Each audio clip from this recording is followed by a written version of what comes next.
The 401k is by far the largest asset on most people's balance sheet. And that's for good reason. There are tax advantages, the employer match goes there.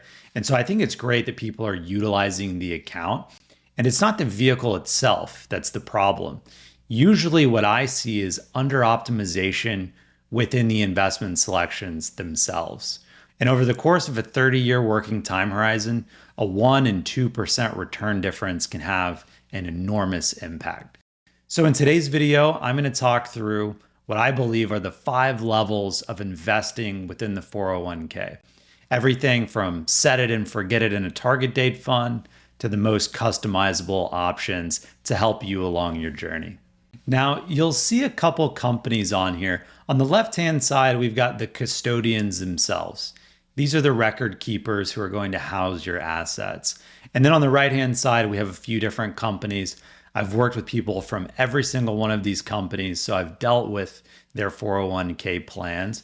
And what I will say is that some are better than others, even if they are at the same custodian. Everything that I say is going to be broadly applicable to all of them. So don't let that hold you up. What are the 5 levels? We're going to go through each one of these items in the preceding slides. But before we get too far into this, I want to, at a high level, talk through how you might want to think about investing. And I'm going to use a couple figures from Vanguard directly. Now, this first one, it's really talking about equities and their returns over time. And the farther you go out the curve, you see that most returns are generally going to be positive. Earlier in your working career, you might want to be more equity centric. And as you get closer to retirement, you may want to take some chips off the table, so to speak. Past performance is not indicative of future results, of course, but history is really the only basis that we have to go off of. Now, in this second figure,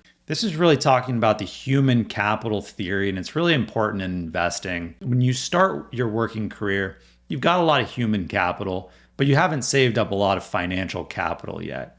And at that point where you have enough financial capital to be able to sustain all of your costs and expenses, well, that's when you can retire. That might mean that we should be really heavily invested in equities to start. We want the growth of equities. We have a long time horizon, and the 401k is only one of your assets. It's generally the largest, but it's only one of the assets in your total financial picture.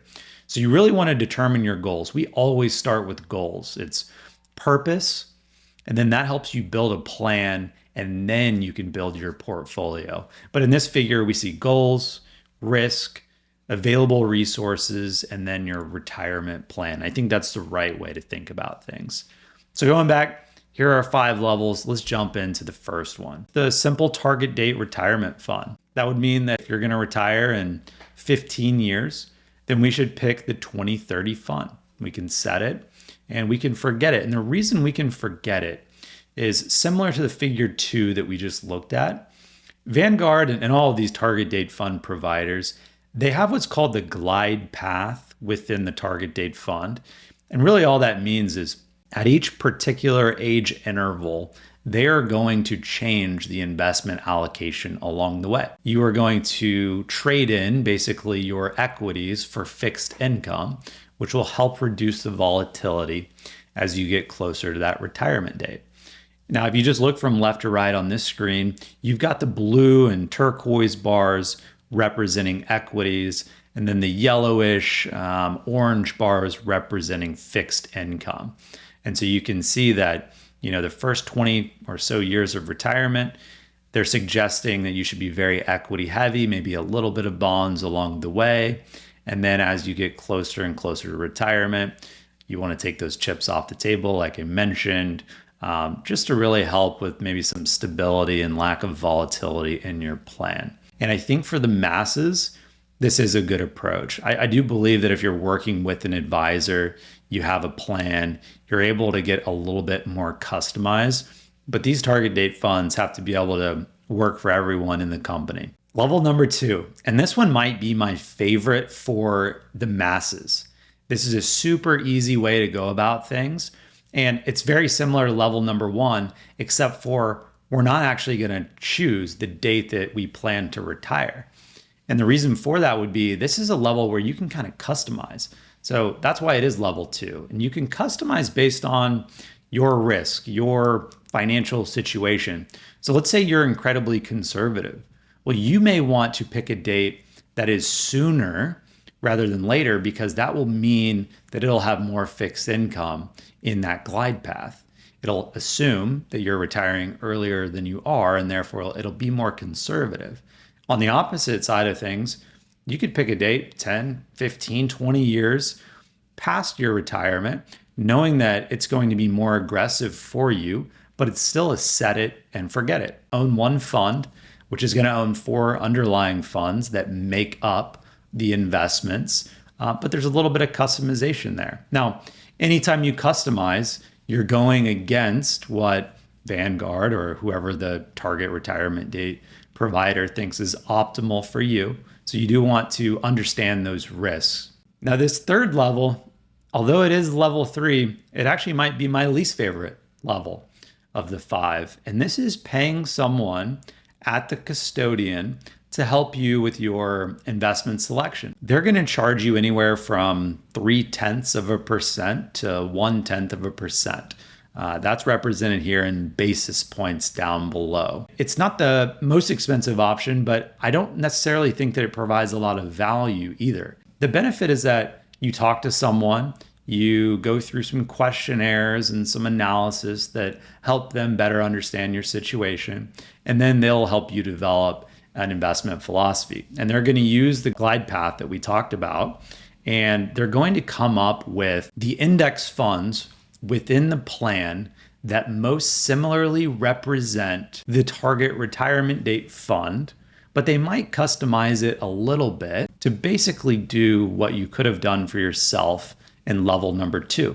It's certainly not my favorite option. And anytime anyone comes to work with me, we would be going into this 4th option. This 4th option is picking your own funds. So when you're picking your own index funds, you've got to set the parameters for how much on a percentage basis you want to go into each fund. And if you're deviating from those best practices, just know that you are implementing a little bit more risk. But some people like to go into this 5th level too. This is the custom approach. You've got the investments in the index funds, and then you have these active and specialty funds too. A few of these are incredibly expensive that I would never use for my clients. So if you are going to go this approach, you just may want to understand that what are you getting for this additional exposure to these specialty type investments? They are higher cost, and that is certainly a trade-off and a hurdle that the active manager has to be able to step over before you start seeing any return. But it net benefits Fidelity's option, which a lot of my clients have used. Some companies have what's called the brokerage link option. And usually that means you can put a proportion of your assets into the brokerage link and you can invest yourself. It's self-directed. That will give you access to everything under the sun generally.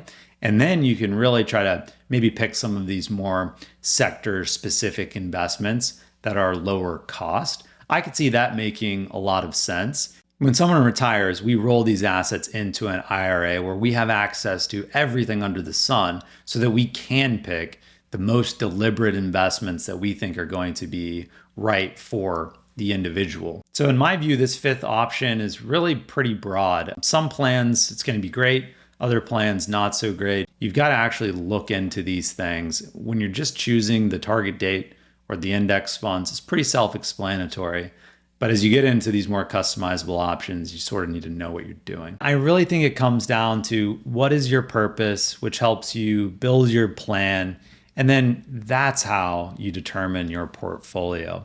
So I think it makes a lot of sense to spend some time, whether you're nearing retirement or you're just starting out in your career, to make sure that where you are at and how your portfolio is invested are in alignment. Once you've determined that for yourself, one of these 5 levels can be suitable for anyone along their journey. And I'd be happy to help out if you have any additional questions. I offer free assessments to folks to look at their plan, listen to their goals, and help them develop their purpose.